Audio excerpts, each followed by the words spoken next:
Okay, so the first thing that I want to talk about is having realistic goals. You have to know what you want first. And I'll take questions by the time I'm done presenting this whole document that I'm presenting, then I'll be able to take questions at the end. So the first thing that we're going to discuss is planning and prioritization. So when it comes to planning, you need to be, you remember how semester one was, you know what worked and what didn't work. You know how roughly in a week you are only supposed to have like, is it 2 days that were free? So let's go through your day, your normal day as an NS student at Wunza. So I have Wednesday, you have Thursday, and then you have Friday, then you have Saturday, right? Let's leave weekend for your catch up and everything else. So by planning, the key point I would want to stress is you need to be planning your week on Sundays. So Sundays, you make a target of all the topics you need to cover for the whole week in each particular course. That's the first thing you need to take note on planning. And you have to have a hard copy list of all the topics in each particular course so that you're able to tick them as you go on. Yeah, for ladies, you guys are good at this. You always have your highlighters and your books where you show the objectives and everything you've covered. Those books you use to make your personalized notes. So planning is very important. But planning can only happen if you know what you want, right? So everyone has their own desire in terms of the grades that they want. So you need to have a mental picture of what you want. So let's take, for example, your CA is, let's say for math, let's say you got, let's take, for example, person A. We're going to have person A. Person A didn't do well, so in quiz 1, let's say this person got 18%. Then is it in quiz 2? Quiz 2, this is math. I'm just using math because this is the only CA that you have. The partial CA that's a bit out. So you have, let's say, 35%. So it will be unrealistic for this person to be aiming for an A+, because already they're outside the league of them having chances to get an A+, because it's obvious. If you intend to get an A+, there's a certain CA that's required. Already, if you have a CA that's less than this, you're already out from talking about getting an A+ or an A, right? This is already disqualified. Like, it's not on the table for you, but you are still able to get something like a B+ and a B. If you do very well, you can possibly get an A if you get everything in your quiz, in your second semester quizzes and your test 2. Yeah, so first thing, before you even plan, you need to write down anywhere, somewhere where you're going to be seeing these goals every single day. You need to write down the goals, the grades that you want. So you can write physics, put a B or a B+. If anything, I would advise everyone to put B+ everywhere. Yeah, so your math, put your math 1100, put a B+. Then your biology, your chemistry, put a B+. Because next time you feel lazy to study, you ask yourself a question to say, is this how a B+ student behave, or is this how they study? You study for 45 minutes, you get distracted by TikTok or anything.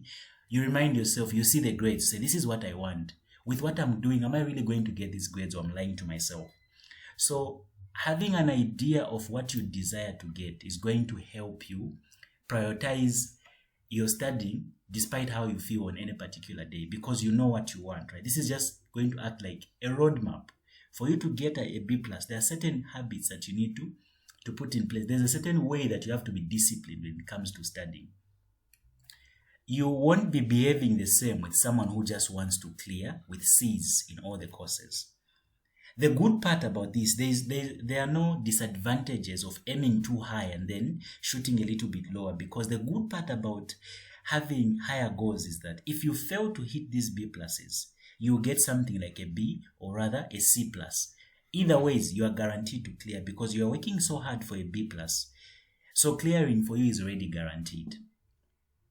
Right? So I'm just going to be real with you guys. So at least for now, for semester 2, if your CA is less than 50% for the whole math, you need to have something that is realistic, and I would advise you to put B+ for your desired goals. You need to have this in your journal or whatsoever. You need to have these guys on the cover page, on the front. You need to be seeing them before you start studying, because this will be your guide to avoid distractions.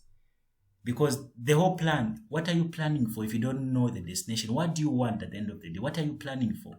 So we are planning to get my B+ and above. That's what we want. So the first thing is planning, right? And we're saying the first thing you need to do to cement this planning is to know what you want in terms of the grades. So this is the first thing that I'll emphasize. So on planning, you need to prioritize planning your day before, like planning your next day, the previous day. So like when you start on Monday, this whole week, about 2 weeks coming, they're going to be a little bit sloppy because there will be less. I doubt there will be labs. They will still have to make a new timetable for the labs because the experiments this semester are a little bit different. So you have to be planning your day, the previous day. Hope you are getting the point I'm trying to stress. And on planning your week, you need to start by setting targets in each particular course. That's the only way you can track your progress. So you say, like, let's say week 1 of semester 2, right? Week 1 of semester 2. My goal is to be able to go through all the test 1s that I wrote and not have challenges. That's the only goal. So anything that involves semester 1 week, anything that came in the test, I need to be able to solve all the papers that I wrote as tests. So just put something like, aside from your study timetable, right? You have your own study timetable. But this is like your target. So if you put math on Monday, meaning by the time Monday is done, you need to be able to solve all the questions in your test 1 paper. Tuesday, you just do like that, the same way, because now you're going to have less hours to yourself as compared to how much time you had in the holiday, because now you have lectures, right? You have to attend lectures. There are probably group discussions. You need time to cook. If you have cooking routines with your roommates and all those things, there are going to be a lot of things that are going to be requiring your attention. So you need to plan. And by planning, it's hard. It's impossible for you to plan every hour, right? But there are those priorities. You know to say, I need to get this thing done by the time Monday is done. Regardless of what happens during the day, this thing has to be done. That's what I mean by planning, because that's you being realistic. You have to prioritize the topics that you have challenges in.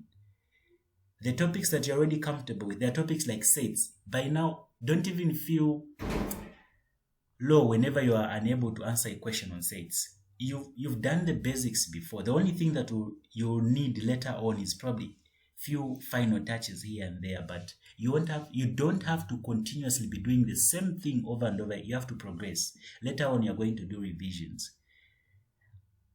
You have to stick to your routine. This is the whole idea of you planning. Stick to your study timetable. It should come first. When you create your study groups or whatsoever, you shouldn't let anything make you compromise your targets for each particular day. Is that okay, guys? Any question? So you find that someone has a bad CA, but then they don't even have a plan on how to fix that. Trust me, if you don't face the challenge, if you don't come up with a way of how to solve your challenge, it's always going to be recurring. It's going to be happening all the time. So everyone here, if not everyone, at least almost everyone, you guys have probably never failed before in your life, right? Before you came to Unza, you've never failed an exam before. But trust me, it's possible to fail at Unza because you've seen the quiz results you've gotten. Probably maybe you got a distinction in mathematics. Then here probably it was your first time getting something below like a 50. Now you're questioning your intelligence. So you flopping in a quiz is just an indication to say it's very much possible to flop even on the exam. So you have to make a plan about how not to fail. Because if you don't, they say failing to plan is simply planning to fail. Imagine having challenges with sets alone. Quiz 1 gave you challenges. Now picture the whole exam, like a full paper with all the topics, and you're only given 3 hours to do all the topics. You need to remember all the topics. You need to have them on your fingertips. It's going to be a little bit tricky. So that's the reason why we need to plan, right? You need to plan on strategies that are going to help you. And here I'm just stressing the fact that you have to be planning your day prior, the night before. You have to plan your day, how you're going to spend your following day. There are obviously things that will just be coming up. No, there's a makeup tutorial. There are those things that you can't foresee, right?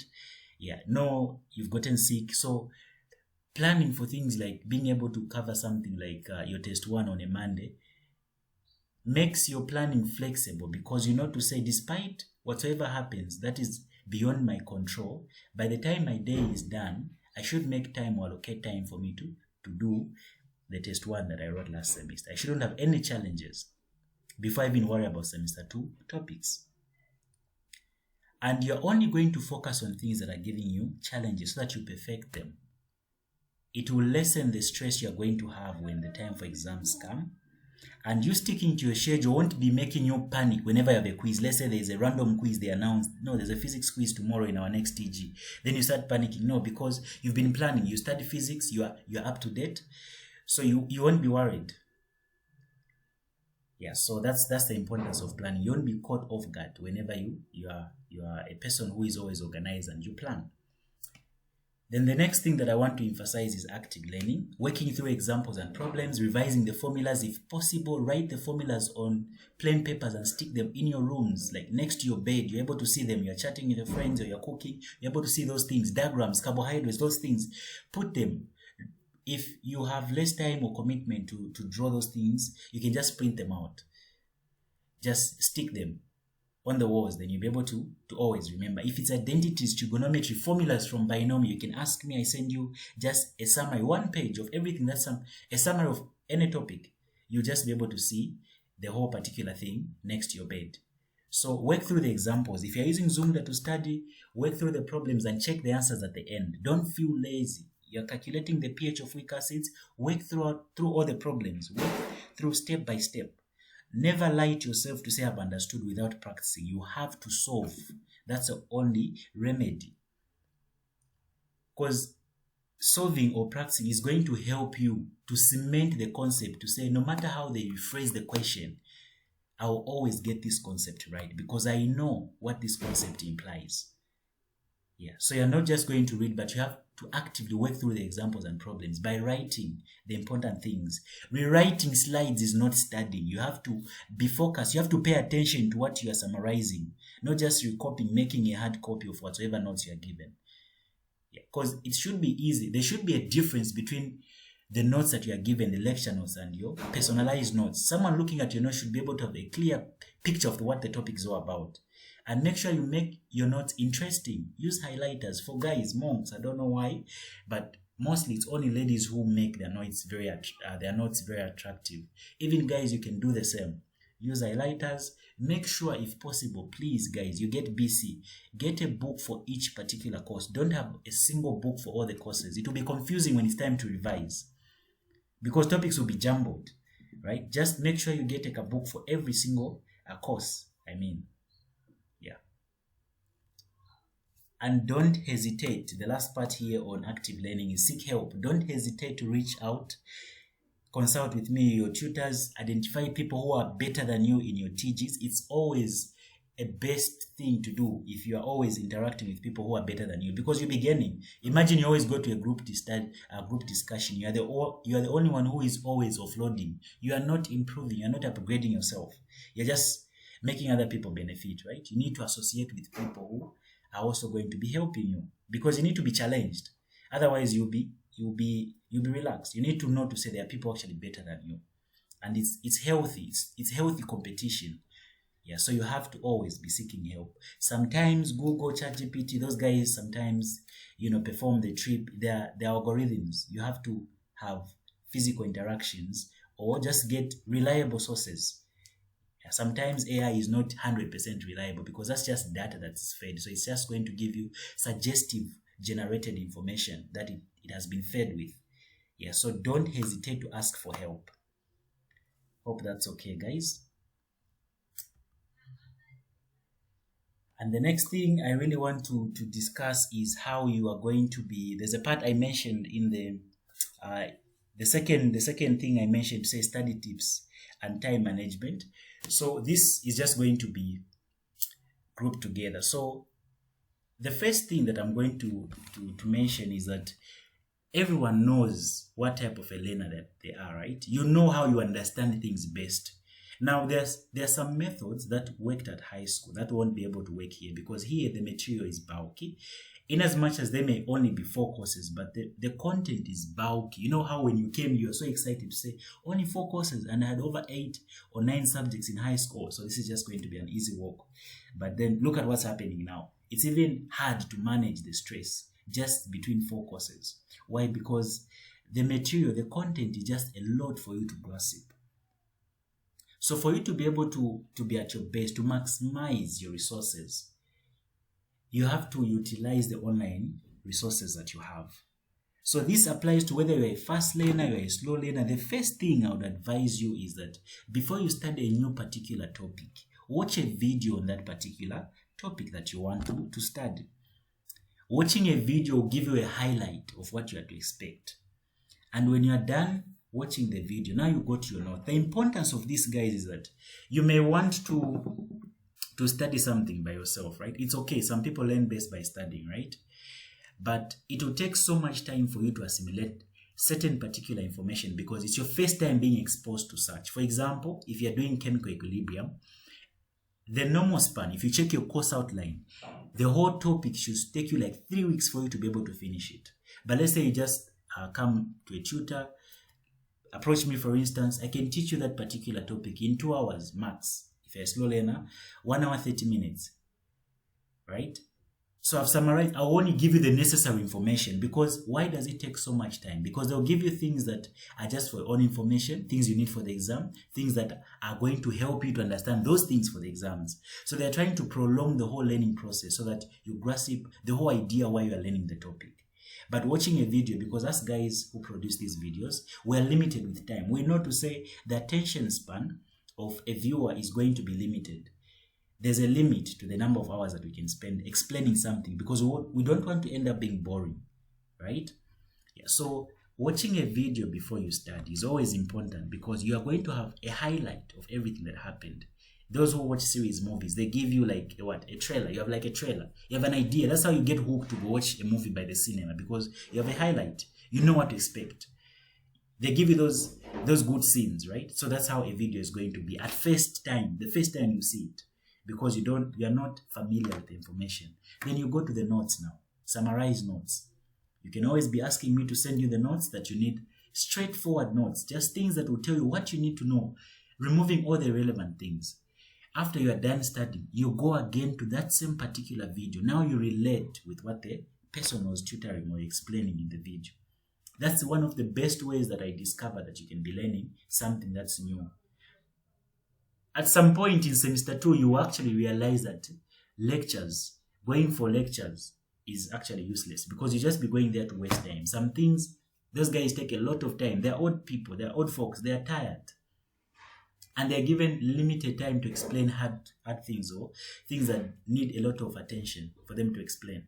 And you're a majority of you, right? So they're trying to cover a scope to cater for fast learners and slow learners. So that's a little bit tricky for lecturers to do that. Yeah, that's why most of them appear to be rude because not that they want to, but because of the limited time that they have. And the number of you guys, they can't give everyone the same attention despite having different learners in the same environment. So watching a video, studying and going back to the same video is one of the first ways I've discovered you can learn something new. The last part here is taking breaks. So this is very relevant if you want to study for the long-term purposes, not just cramming for a particular assessment or anything.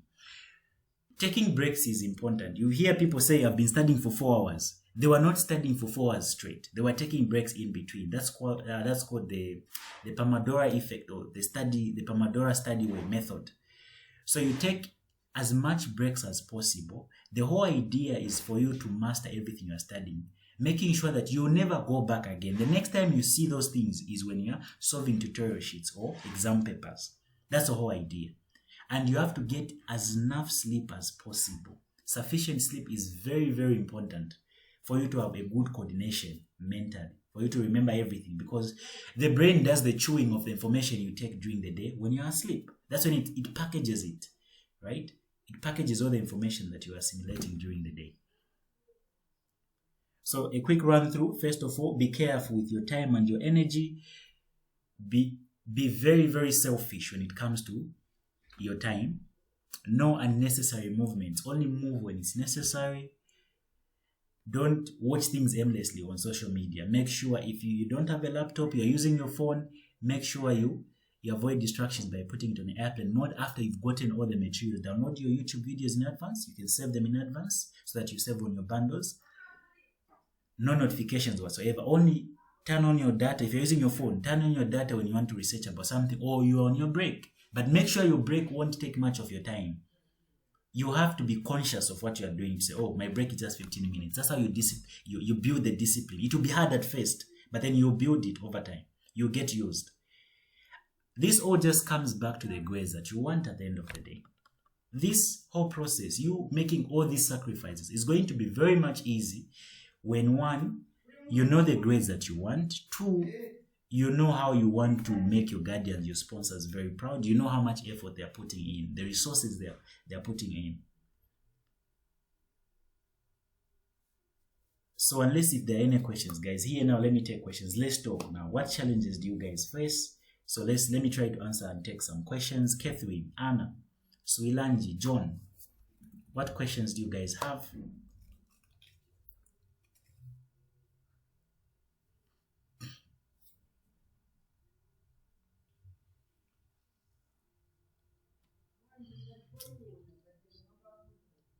Okay, so I was talking to someone days ago. So the person was asking me how I got good grades in first year, or how I maintained a good academic performance over the years.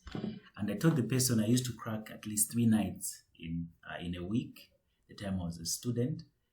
And the person was shocked. So now I'm wondering, the person wants to get the same grades as me, but then they're not ready or willing to sacrifice their sleep, you know?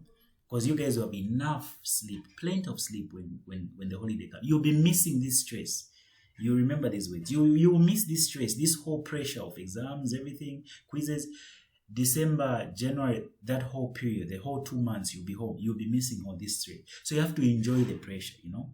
And the way you balance, Sui, the way you balance, it's going to be a little bit tricky. But once you are realistic with yourself, like how you plan your day, right? So I used to have days like Wednesday and Fridays were my hectic days in first year, because I'd have Friday, I'd have 2 labs. Here I'll have 2 labs, right? So you have 2 labs. And here Wednesday I'll have just a lab, and continuous classes, like continuous from one class to a TG, continuous the whole day. After the lab at 11, then I go to a class, only maybe 13 hours, that 1 hour break. If I don't have a makeup thing or there's nothing to submit, because in our time, every week we had tutorial sheet submit, like we used to do it in math and chem. Yeah, so we used to, what you do in chem after 3 weeks or 2 weeks, we used to do it every single week. Yeah, that's because our intake were few and everything else. So there was not enough time during the day. But at least you guys, you have what? You interchange, right? You exchange. You have like, this week it's group what that are doing the lab. The other week you're not doing, you're doing it. So there are like those skips that you're going to be having. So I want to believe every single year, I mean every first year to Wunza has like 2 particular days that they're a little bit free. They know to say, okay, I have free time today. Close to 6 hours, I think. I've seen some timetables. So those are the days that you maximize the most. You know to say, this particular day I'm going to maximize should be 6 to 4 hours, I think. There's someone who only has a class, they teach us 7 hours. Then the next time they have something should be like at, is it 16 or 7? 15, yeah, 15 hours. So look at all these hours in between here, right? You can actually waste this time by just trying to rest by the room. You know, conversations in a hostel or at a boarding house, those conversations, those stories never cease to end. Siyama silama stories. So you won't even realize how from 7 hours you came back from your TG. The next time you see it's 13 hours, you have to bath and prepare going for your 15 hours class that end at 17. You are knock off at 17, you are tired. You come to my tuitions at 18:50. We also make you tired because we are feeding you with information up to somewhere like 20, 30 or 21 hours. You didn't have time to assimilate the information by yourself. The whole essence of learning, guys, is for you to store that information, to understand the information. You receiving information throughout the day is not actually very valid. What matters is, are you able to recall that information? Are you able to retain it, apply it? Of course, first year Wunza is boring. You don't apply much. You just need to SWAT and then pass. That's all. The lab test you do in chem is going to be from one of the labs that you've done. There's really no hands-on thing. So we just want you to retain the information and deliver it. And the best way you can assure that you've retained something is not by learning the whole day. It's by you sitting down, re-explaining those things to yourself, making sure that you understand what you were taught. Right? So your days will be different, Sui. Yeah, your days will be looking different. There are times when you'll be having a lot of time on your hands. There are days you have a lot of time on your hands. Doing labs the day before also helps, so that the actual day of the lab, you're not going to be in panic mode. You've gone through the crooks. You can't be getting lower marks than the crooks. You have to be getting higher marks than the crooks. By now, everyone knows what the crooks are. So you have to go through the crooks and your lab manual before. By the time you go, you should be on the same page with the lab technician, the lab demonstrator. You know what is going to happen. Not when you reach the lab, then you start to ask. It shows how every student write the lab to say, this person did not prepare. They just came and copied this information from the lab. That's how it's able to tell. We're able to tell as tutors to say this is just copy and paste information. Oh, this person knows what they're talking about. Even if the information may be copied, but you've changed, you've increased value to the version of the crooks that you are copying down, because you have an understanding of what's happened. Your conclusion, your aims, everything else will just be so different from everyone else, because you know what is happening in the lab. It shows someone who understands and someone who doesn't. So a little bit of some sacrifices can be you waking up early. For those that cannot manage to wake up in the middle of the night to study, I, for one, I'm never the person to wake up and study. That's a lie. I can't say I'll wake up. I'll spend like 1 hour or 2 hours trying to recollect myself, to try to get the sleep off my eyes for me to just focus. Unless maybe if it's exam time, because I know what's at stake. On a normal day, if it's a quiz or it's test, you definitely have to study the night before. You have to study and wake up so that you have enough sleep. And if possible, if let's say you wake up at 2, you sleep at 2 or sleep at 1, it's okay for you to actually sacrifice a little bit of some sleep and be waking up at 5:30. At least be seated somewhere by the basement. For those that are on campus, what I used to do, at least by 5:30 or 6 hours, be seated. This is a very small habit, but can actually pay off. Imagine you sit by the basement and study for 1 hour before your 7 hours class. Or if you have a class at 8 hours, meaning you've already used 2 hours. Your friends are waking up at 7 hours preparing. You are getting up there at 2 hours. You've already ticked from the timetable. You're just remaining with one course to do in the evening. So if you're doing the same course, for example, if you want to do semester 1 and semester 2 work, in the morning, you do semester 1 work. You've already revised. In the evening, you're going to do semester 2 work to follow what you're doing in class, in your lecture, meaning you're up to date. You're going backwards and you're also going forward at the same time. So these small things you're going to be noticing. I don't really know how to stress this point of being selfish with your energy and your time. You really have to be selfish with what you give your attention to and what you give your time to, because it matters a lot. Those in boarding houses, no one is going to understand that there was load shedding when you fail. It's completely up to you. You have to make the sacrifices of going in campus early. There are always those from Kalingalinga. There are always people moving up and about.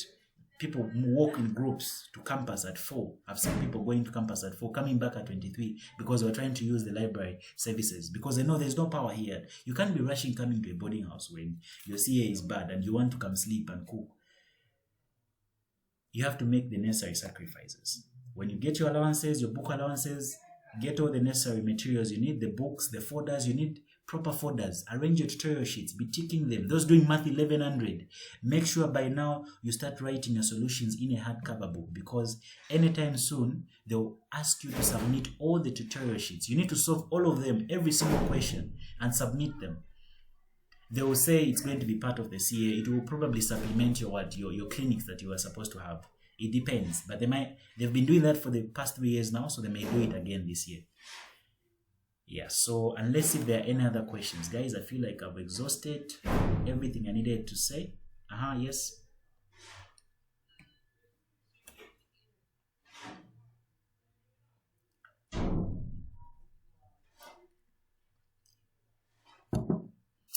Oh no, in place of clinics, there are supposed to be other sessions apart from your lectures and your TGs, which we call clinics. So clinics is where we just tell you guys to be solving. So you'll be solving every person in a TG.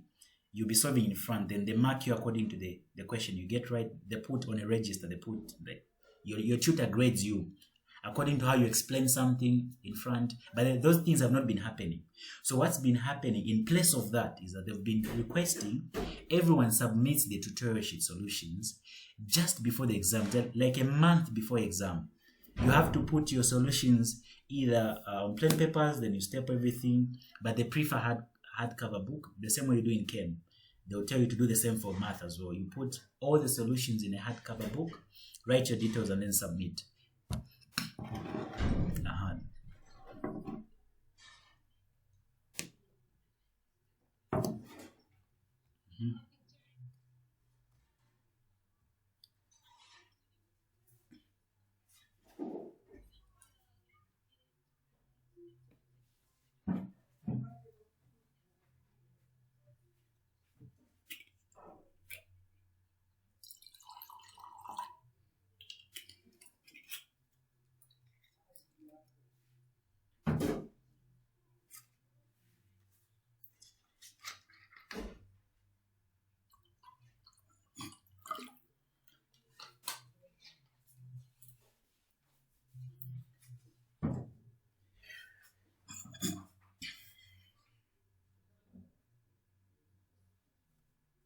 That he left out.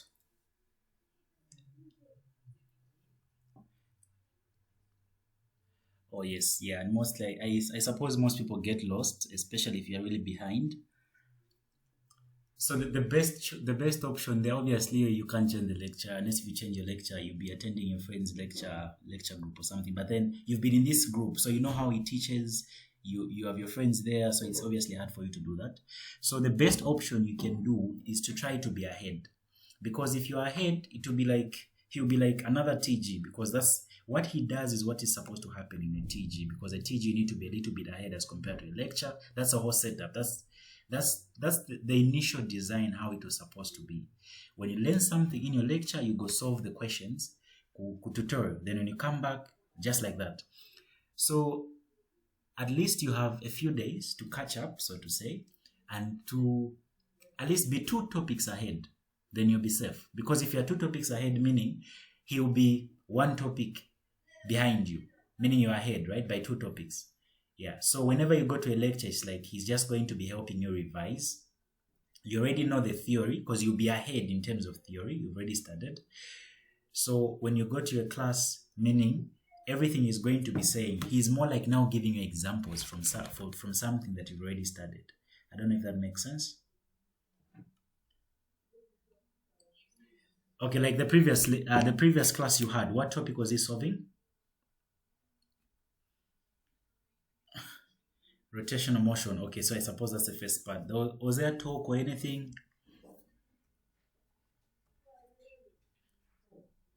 Okay, so okay. Does he use the tutorial sheet, or where does he get the questions from?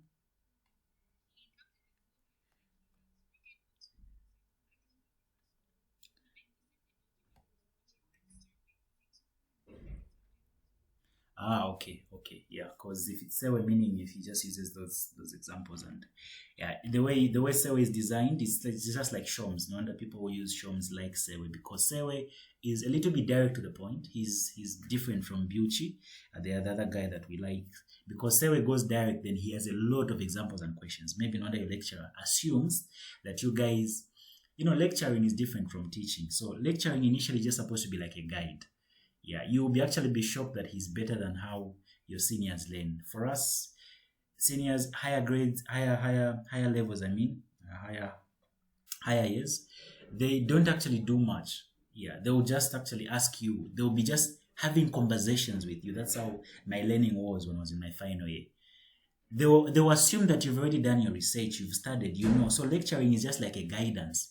So like, okay, you guys studied this. I'm assuming you already have done 75% of the work. I'm just going to put in 25% to cement those concepts. So now he just comes and does questions. So the only remedy is for you to be ahead, following the course outline, be 2 topics ahead in terms of theory, so that whenever it comes to do the questions, you'll be able to relate to the theory. And also another thing, when you're studying your theory for physics, like when you're studying notes, make sure you take note of the formulas. You are studying projectile motion. Write the formulas, all the equations in that particular topic. Trust me, I've seen people who say, no, physics, don't pass some formulas, it's easy to pass. They give you the formulas, you don't know the concepts, you still can't apply the formulas. It's useless. Yeah, but if you know the formulas on each particular topic, so when you look at rotational motion, you know to say everything in circular motion as a twin from linear motion. You know how to relate. Write down all the equations. If there are important definitions you need to take note of in your separate book for physics, make sure you take note of those definitions. They do ask those small definitions from section A. Because if you go with the formulas in your lecture, now you have the formulas, you've done the theory, you understand the basis, the whole idea why you're learning rotational motion. He gives an equation, you'll be able to figure out, say, oh, we have A, B, C, we're looking for what? We're looking for D. Okay, let's see how it's going to do it. Then you're going to use your lecturer now to be like you, again, your second tutor, because now he'll be helping you to practice and practice more. I hope that helps a little bit.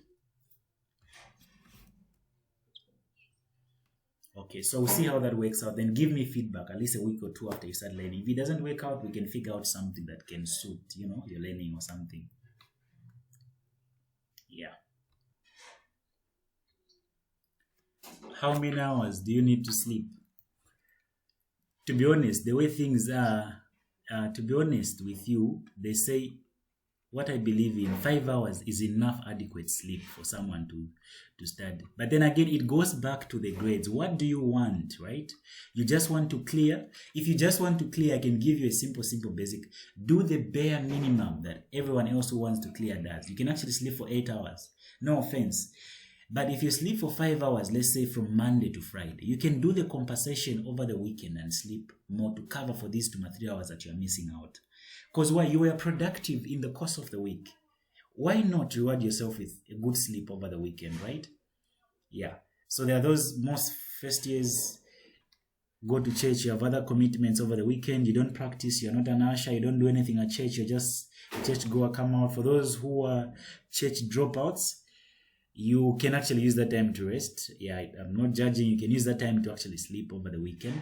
Yeah, if you know you deserve the rest because you've been productive. Hell yeah, you need the rest over the weekend.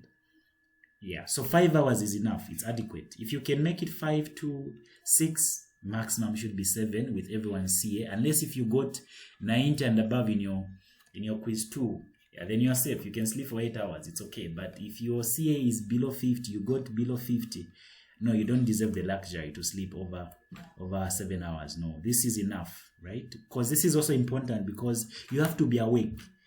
It's baseless for you to study the whole night and start dozing in class.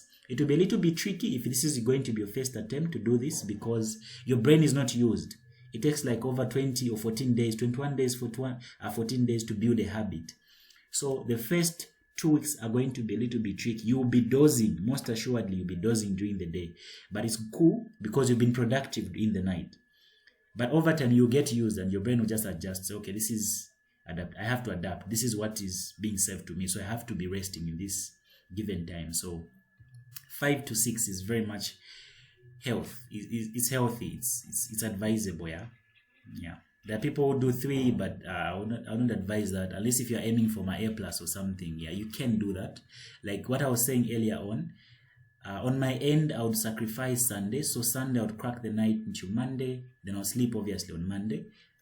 My days would end like around 23. So I need to make sure as soon as they close the lib, I go to sleep. Wake up the next day at least 5. 6, I'm already by the basement. I'm solving the next 2 hours. So those morning classes, I know to say, okay, these I can miss because even if I go, I won't understand anything. So I'd rather study and catch up. But there are those important classes you cannot miss, like biology. If you have Shiat as your lecturer, you know to say, okay, biology I just have to attend because of the diagrams and everything else. It's better you see them twice. You see them on the board, you go see them on your book, they'll stick in your head. You cannot afford to be missing biology lectures unless if your lecturer is just bad and you don't understand or you don't think it's worth it. So for bio, you have to attend because most people hate biology. Yeah, so you really have to attend. It sucks to fail biology because people who fail biology are not able to clear it because of these other. You can't carry biology and clear it the first time. It's very hectic. It's hard because of the negative marking and stuff like that. Yeah, so hope 5 to 7 will work out for you in terms of your study hours. If possible, guys, start by. It will be impossible at first. Start trying to crack my nights. So try to crack a night. And this means you have to be, it doesn't mean you have to waste your day when you're intending to crack the night. You still have to be productive during the day. Yeah, you can't waste your day in the name of, no, since I'm cracking the night. You'll be tired. You'll fail to be productive. There is no point in you reading instead of studying in the night because you won't be able to retain the information. You still have to be very much active. If possible, take a nap, a 2-hour nap at least. after your lectures are done, sleep, let's say from 20, somewhere from 20 to 22. Wake up at 22, take a bath, then go crack the night. It's very much okay. At least even if you fail to do, the whole idea is not to just say, no, I cracked the whole night, I've been awake the whole night. Doing what? What did you cover? Can you solve questions on what you covered? Right? So in as much as if you take a nap here, you're able to study from 22 up to let's say 03, well and good. Go rest at 23. Wake up again at 6 hours. Start your day. Just like every other normal person.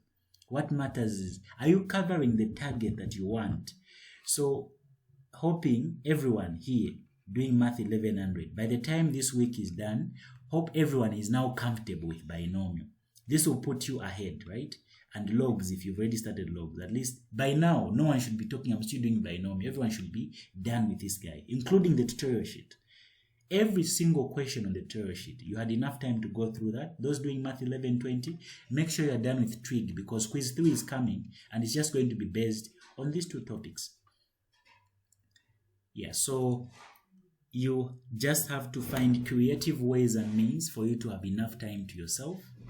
And I will not advise, but some people like study groups. At first, like the first month is not, it's not okay. I wouldn't advise anyone who has a bad CA to have a study group, because it means you have to spend more time with yourself, right?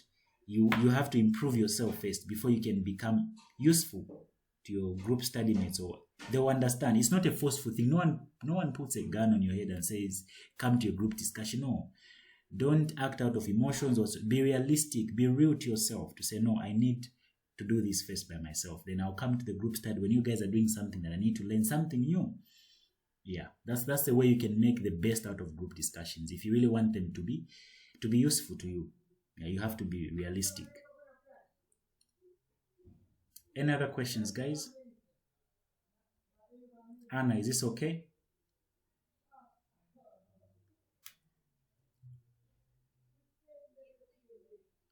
Yeah, so hope this helps. And when we start our lessons, just like last year, I had a group that I called ProMax group. So I was thinking of restarting it again this time around. So in the group, we used to wake up. I used to make them wake up at 5 hours. Then we do a session up to 6 hours. Now this, I'll give a quiz for someone to be able to, we'll run a trial to see those who are serious to actually do this. It was more like a study group. This is just going to help you to be committed to your goals. Trust me, there are days you are not going to be feeling like you want to wake up. There are days you're just like not in the mood for school. You need motivation. You need to do some affirmation. You need to talk to yourself. Stuff like that help, Those who are prayerful, those who wake up to pray, it helps for you to have this habit because it's easy, you are used already. For those who are not, it will be like, adjusting to waking up to do chores. Now it's not chores, you have to do your books, but it just involves you solving mathematics or chem or physics, anything that has to do with these 3 courses, because we'll just be solving. Just a class, we're just doing questions. And I only had like over, I had 9 students who were doing this, and everyone had an A+ for these guys. Those results I like sharing the most. They're for one of the best guys that I had, Samuel. I was with that boy from January. We started the free classes I was offering until they wrote their final paper. Yeah, he was also doing the same thing, the BC payable thing, but he was one of the committed people. I actually made him learn for free in semester 2 because of, some things beyond control, but he was very committed. Every single thing I give, he solves. Just committed with everything. Another thing I may advise is, as soon as you see a tutorial sheet, yachoka the tutorial sheet. I know they say you're submitting next week. Don't be relaxed about it. You get your tutorial sheets, try to solve it in a particular day. It wastes a lot of time trying to panic. You've seen the struggle, what happens when when it's the day for submission, right? People are writing in the corridors. That's when they decide to copy, asking for solutions on that same day or the night before. It's very inconveniencing. The way I used to do it, the same day I received the tutorial sheet, I solve it, unpack the book, forget about it. When the day comes for submission, probably my book will be with people that were copying or something. I'll just know to say, I'll just have to make sure that they have submitted it. That's all. It lessens the pressure there. Because imagine, the night before, studying, meaning, the night before submitting your theory sheet, you are disturbed because you've not been working on this thing. Now you're in panic mode, or you just want to do it, submit. It compromises the quality or the seriousness you put into it. You end up copying as long as I've submitted. That's what you want at the end of the day, right? It's a bad habit if you're aiming to get good grades. But if you do it there and then, as soon as you receive the theory sheet, you'll be focused and you give the thing your full attention. You may not be in the mood because probably no one else is doing it because they're not worried about it. They want to do it last minute, but you'll still be at your best. You'll do it better than anyone else. Yeah, so please try to do your theory sheets on time to avoid inconveniencing yourself, because if you try to do it the day before, one, it's most likely you won't even study that night. So your timetable, your plans that night have been ruined because you're doing things that were not on your plan, right? You didn't plan it. So you're now just going to compromise everything, making you not to be consistent. The discipline is not there. So those are not habits for someone who wants good grades. Yeah, you have to really be disciplined. And it starts by you making necessary sacrifices. If you're following a certain series, make it a habit to just reward yourself with like an episode when you're taking a break, probably. Put the video, whatever you're watching, on 1x, or on 1.5x. Put it per fast forward. It shortens the time. If it takes 45 minutes for an episode, you put it at 1.5, you watch it in half the time. So you can do that if you're following something and you feel like, okay, I have to reward myself. It's okay. We are humans. You need to have time for your relationships. If you're dating, it's realistic. You just need to be disciplined about it. Yeah, set time to talk with your partner, set time to talk with people at home, set time for prayers. I've seen people, SDA people especially, sorry to say this, I've seen people miss quizzes on Saturdays only to end up failing the exam. I don't know the logic behind it. I honestly don't know the faith that people have. How we understand God differs. But to use our brains, like just using my brain, right? I think that's not called for, You can compromise. Yeah, but however you do it, just make sure if you are an STA, you miss quizzes or anything, please don't feel lazy. One thing I've noticed about them is that they feel lazy writing my makeups in the name of God will work it out. Trust me, sometimes you just have to use your mind, no wonder we have a brain. So if you miss quizzes because of your commitments or anything, it's okay because of your faith. That's a relationship you have with your God. But make sure you don't miss the makeups. And if possible, study the makeups, because these lecturers try to be, a bit hard. They'll want to make sure that you fail the makeups. They'll make them a little bit hard just for them to have that thing so that, you stop. Because they feel chifukush. Imagine you prepare a test, people don't write. They want to write at their own convenient time. And you are busy, right? And you're paid less and you're not paid on time. So those guys are frustrated. They'll try to just make things hard. Yeah, so let's do the necessary things that we need regarding the grades that we want. Yeah, so unless if there are any questions, guys, I've talked too much. I'll see you guys on WhatsApp. Hope this is a little bit helpful.